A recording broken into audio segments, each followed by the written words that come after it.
actually have panic attacks. I've had a couple this past week. And I get very emotional over it.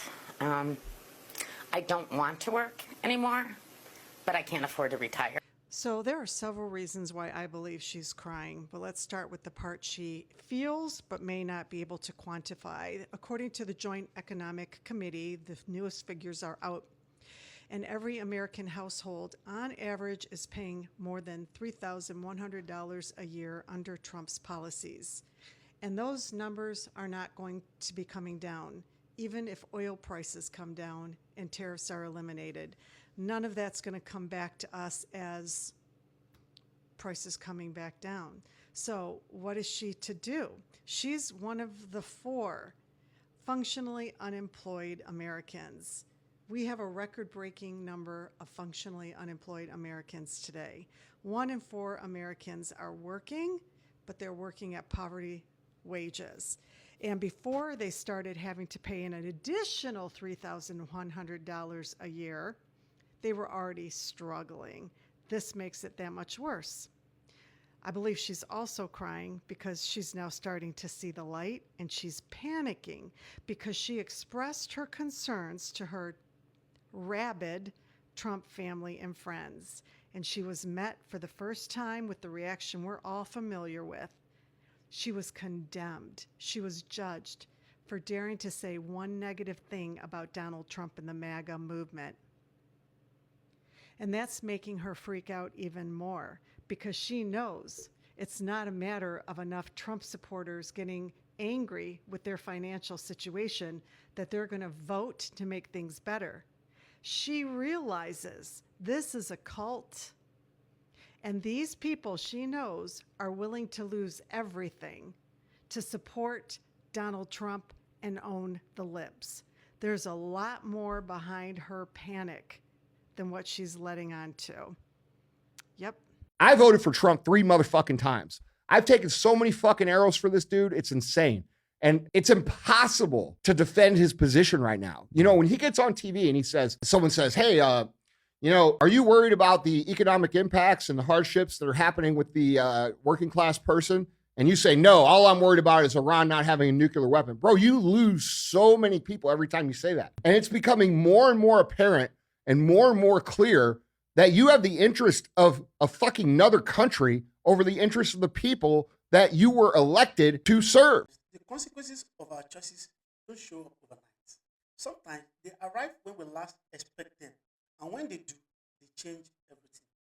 A story making waves online has ignited a heated debate about politics, accountability, and personal responsibility, according to critics. A woman who proudly supported Donald Trump through multiple elections was left stunned when circumstances eventually affected her own career and financial stability.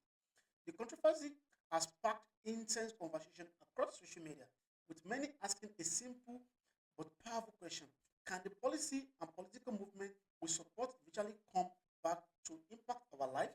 For some observers, the story is symbolic of a larger trend. They argue that many voters support policies believing the effect will only impact other people, only to discover that economy shifts, workplace changes, and social consequences don't always stay confined to one group. Others, however, believe this situation is being oversimplified and that individual job losses and personal setbacks are rarely caused by a single political decision. As always, the truth may be far more complicated than the headlines suggested. If you could say something to President Trump and he was going to hear you right now, what would it be? You're a worthless pile of And you voted for him how many times? 3 times. That was my bad. Apparently, I'm an idiot. You voted for this president 3 times. Is this what you voted for? Not only did I vote for the president 3 times, I was one of the few Republicans that stood by him early on when the rest of the Republicans turned their back on him.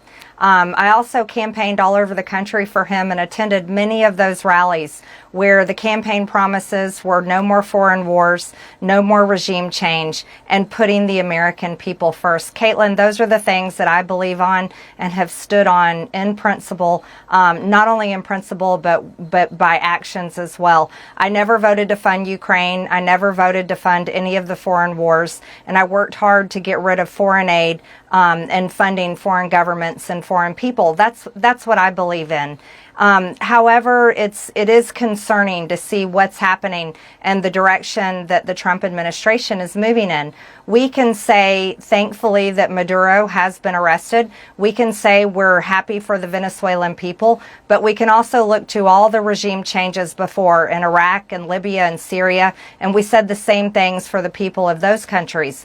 But then we watch those countries fall into turmoil and civil war, and we watch the rise of ISIS and terrorism, and we watch U.S. troops remain in those countries for a very long time, and many flag-draped coffins come home. And that's what many Americans don't want to see happen. It was overtime. My kids' daycare went up. Can't afford the cost of food. Using credit cards for everyday expenses. No money left after their bills are paid. Pretty much just a whole bunch of financial mess. We changed presidents at the beginning of the year. We did. And the guy who moved into the White House said that he was going to fix it. Several times he said it would be easy. Absolutely. Has he fixed it? Absolutely not. I'm definitely waiting for him to fix it. Jones is a 3-time Trump voter, but she says he has simply failed to keep his promise to lower the cost of living. I'm very let down by that. Very, very let down because I feel like it's only gotten worse. I mean, you voted for President Trump not once, not twice, but 3 times. Did you anticipate that this might happen or regret your vote at all? No, I don't necessarily regret my vote. I think the options that we had on both sides were, I think we could have had better choices on both sides. But for me, with what's going on here, my performance reviews all meets or exceeds. My bosses were very happy with me finding work to do, even if they didn't have something for me immediately.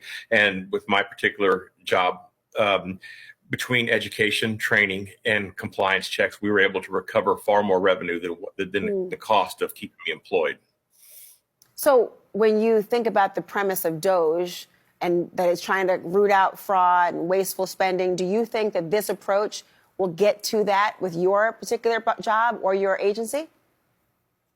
Well, I think with all large agencies, there's going to be some people who underperform, and I believe there is some fraud, waste, and abuse. But I don't think that they're doing a very good job of finding out exactly what needs to be cut. I think they're just taking like the chainsaw to it instead of doing some critical thinking and doing some investigations to see exactly what is good and what is bad. Just letting it all go instead. Will this impact how you vote in the midterms? We'll have to see what's going on. Yeah, it's going to impact how I vote in the midterms, yes. In what way? Well, I'm going to see exactly who's going to try to help fight for the workers, for veterans. I want the best for this country, no matter who's in charge. You're going to be attending Trump's speech tomorrow night, I understand, with your congressman. What are you looking to hear from the president? I'm just looking to see what his plan is going forward, how we can all make this a better country for everybody who's living in it. I really don't know what to expect, or even if it's going to do. I'm just really unsure what to expect. I've never been to one, and frankly, I'm not expecting much results on my end. I mean, for me in particular, but I'm honored that Congressman Sorsman invited me to go, and I'm gonna be happy to be there. You've served our country. You are a veteran. What's next for you now that you've lost this job? Well, I have a pretty good resume, but right now it's, I got my college education after I was 50. I worked in factory leadership, in a few places, but right now I think I'm just going to go back to probably having to drive a truck for a little while. There's nothing wrong with that. People make good money. I helped put my wife through college doing it. So I'm probably going to go back to that for a while and try to see what happens. I thought this was a pretty cool interview. Whether you love the guy or hate the guy, I'm just saying. I mean, I personally wouldn't have voted for Agent Orange, but hey, to each his own, right? Let's talk about the Trump supporters that are losing their jobs. Last night I was out in Chicago and these 3 guys started talking to me and they were all from Naperville. And they asked what I did for work and I said, oh, like I make educational content. And the guy was like, oh, are you one of those like liberals? Like, are you one of those like lefties? And he was so serious. Like he just continued to like mock me and make fun of my content. And I was like, okay, I'm gonna leave this conversation. And he goes, yeah, it's because of you guys that my mom just lost her job. And I was intrigued. I was like, why did your mom lose her job? What did she do for work? And he goes, oh, well, she was in the military. She's a veteran, but then she was working at this office for the last few years and they just let her go. I look him dead in the face. I'm like, do you think your mom was a DEI hire? Because veterans are a protected class. And now that they don't have to hire her anymore, then they let her go. He goes, that's not true. He doesn't believe me. He looks it up and just the color just like drains from his face. And the guy with him was a research assistant after just graduating from university. And his position was just terminated because of lack of federal funding from the federal government. Which is thanks to fucking Trump. So newsflash, DEI doesn't just mean black people. So in fact, what's happening on a federal level is going to affect you too. You aren't special just because you're white. Karma's getting them. Okay, bye.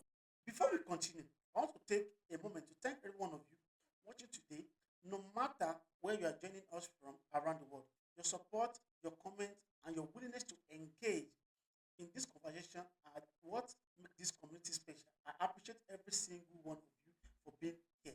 Now, I want to hear from you. Do you believe voters should be held accountable for long-term consequences of the policies they support? Or do you think people are unfairly blaming politics for personal outcome? Both discussion, thought-provoking politics story, and global news that gets people talking. Be sure to subscribe, hit the notification bell, and smash that like button. Most important, share this video with your friends and family because every